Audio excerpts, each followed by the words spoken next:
देश में कोरोना की लहर इतनी घातक है जिसका अंदाजा लगा पाना बहुत ही मुश्किल है। इसके चलते कई राज्यों में एक बार फिर से लॉकडाउन की स्थिति आ गई है, लेकिन फिर भी जनता और प्रशासन है कि मानने को तैयार नहीं। दोनों की लापरवाहियों का नजारा पीएस न्यूज इंडिया आपको दिखाता रहा है। कोरोना कर्फ्यू के हालात भी हम आपको दिखा चुके हैं कि किस प्रकार प्रशासन की आंखों के सामने ही नियमों की धज्जियां उड़ाई गई। और आज हम आपको दिखाते हैं कोरोना महामारी को लेकर एक डॉक्टर द्वारा जनता को दिया गया मैसेज, और ये मैसेज देते हुए डॉक्टर खुद रो पड़े। डॉक्टर का कहना है कि खुद को सुपरमैन ना समझें। गुड मॉर्निंग मेरे परिवार वालों और मेरे फ्रेंड्स। बहुत सारे डॉक्टर्स की तरह मैं भी बहुत परेशान हूँ, इसलिए मुझे लगा कि शायद मैं आपको अगर कुछ चीज़ें बताना चाहती हूँ, और मैं शायद अगर ये बताऊंगी और अगर आप लोग सेफ रहोगे तो I might be at more peace. जैसे आपको सबको पता है कि बॉम्बे की हालत तो बहुत ख़राब है, और धीरे धीरे बहुत सारे शहरों की और बहुत सारे स्टेट्स, इवन टाउन्स की हालत ख़राब होते जा रही है। बॉम्बे की हालत तो इतनी ख़राब है कि हमारे हॉस्पिटल्स में आईसीयू बेड्स वेटिंग पे है, पेशेंट्स के लिए बेड्स नहीं है।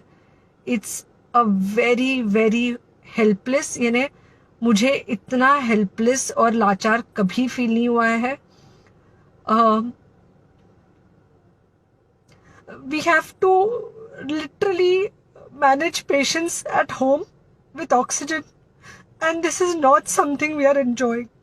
So I really want all of you to follow a few things that I really am requesting you to follow. First, आप लोग प्लीज सेफ रहो। अगर आपको लग रहा है कि आपको 1 साल से कोरोना नहीं हुआ है, इसलिए आप कोई सुपर हीरो हो या आपकी इम्यूनिटी बहुत अच्छी है और आपको ऐसे कुछ नहीं होगा, तो आप गलत फहमी में हो। हम यंग लोगों को देख रहे हैं। I mean, we have a 35-year-old who's on the ventilator, and we are not able to help people now. So we do not want, we really don't want any of you to be in that situation. So sorry, I think ये जो emotional breakdown है, हम doctors में अब सबको कोई ना कोई समय हो रहा है, because we've not been so helpless. Okay, so most importantly, please take care of yourself. Right now COVID is everywhere around you. Okay, तो अगर आप घर से बाहर निकलो, maybe you're meeting your friends, maybe you're meeting your family, it does not matter, you have to be masked. Okay, just because आपको अभी 1 साल से कोरोना नहीं हुआ है या आपको पिछले साल कोरोना होकर जा चुका है, इसका मतलब ये नहीं है कि आपको वापस कोरोना नहीं हो सकता। You can still get covid. तो please keep yourself very well masked at all times. अगर आप घर से बाहर निकल रहे हो तो घर के बाहर निकलो, मास्क होना चाहिए। मास्क सिर्फ इधर नहीं, मास्क पूरा नाक से पूरा यहाँ तक होना चाहिए। दूसरी बात, अगर आपको कुछ होता है, अगर आपको बुखार आता है या कुछ होता है, पैनिक मत होइए। Do not get unneeded investigations done. Get in touch with me, obviously, immediately. And most importantly, आपके जो फ्रेंड्स है या कोई भी है, उनको बोलो पैनिक में होकर एडमिट ना हुए हॉस्पिटल में।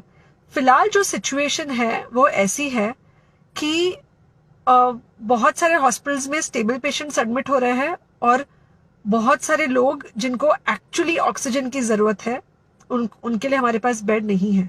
इनफैक्ट हम लोग घर में लोगों को ऑक्सीजन देके मैनेज करने की कोशिश कर रहे हैं, और ये हमने पहले कभी नहीं किया है कि हम इतने सारे लोगों के लिए बेड्स ढूंढ रहे हैं, इतने सारे लोगों को घर में मैनेज करने की कोशिश कर रहे हैं। So please leave beds for people who actually need it, who have pneumonia, who need oxygen, and who will need to be under very close medical care. Third thing, if you have not taken the vaccine, अगर आपने vaccine नहीं ली है किसी भी कारण से, हो सकता है आप ट्रैवल कर रहे हो सकता है आपको वैक्सीन की हिचक हो सकता है आपने कुछ व्हाट्सएप पे फॉरवर्ड पढ़ा हो कि वैक्सीन की वजह से कुछ साइड इफेक्ट्स हो रहे हैं या कुछ हो रहा है। It's untrue. Please take your vaccine.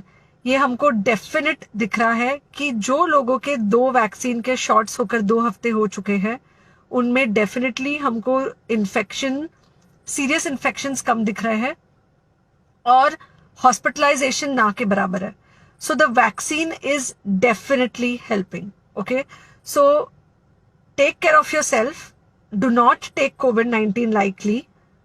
Please pray for the people in the hospital, and please pray for the families and the caretakers of all these people in the hospital. उनको आपके प्रार्थना की बहुत ज़रूरत है, और सबसे ज़्यादा ज़रूरत है कि आप अपना ध्यान रखें. ओके, एंड बस घर पे रहो. आप कुछ हफ्तों तक सिर्फ घर पे रहो, जब तक हम ये सिचुएशन ऐसे हैंडल कर सके कि हम एटलीस्ट कुछ हो जाए तो हम हॉस्पिटल में पेशेंट्स को ले सके. फिलहाल हालत ऐसी है कि डॉक्टर्स और डॉक्टर्स के रिलेटिव्स को भी नहीं मिल रहा है बेड. तो आप सोचिए कि it's an absolutely helpless situation. Okay, I think अगर हम सब इतना ध्यान रखेंगे, we will definitely come through this second wave very well. Okay, and then we will have to work on not allowing a third wave. So third wave का हम बाद में सोचेंगे, वो तो नहीं आना चाहिए. पर जो ये सेकेंड वेव है, इससे हमको कोई भी हालत में एकदम सेफली निकलना है. Okay, take care. I really love you. Corona की भयावहता का अंदाजा लगा पाना संभव नहीं है, इसलिए पीएस न्यूज इंडिया आप सभी से निवेदन करता है कि कोरोना गाइडलाइंस का पालन करें, खुद को और अपने परिवार को इस भयावह खतरे से दूर रखें. देश और दुनिया से जुड़ी और बड़ी खबरों के लिए बने रहिए पीएस न्यूज इंडिया के साथ. Get heavy discount on all grocery items. Only on wildblossom.com. Fast? No, it's super fast.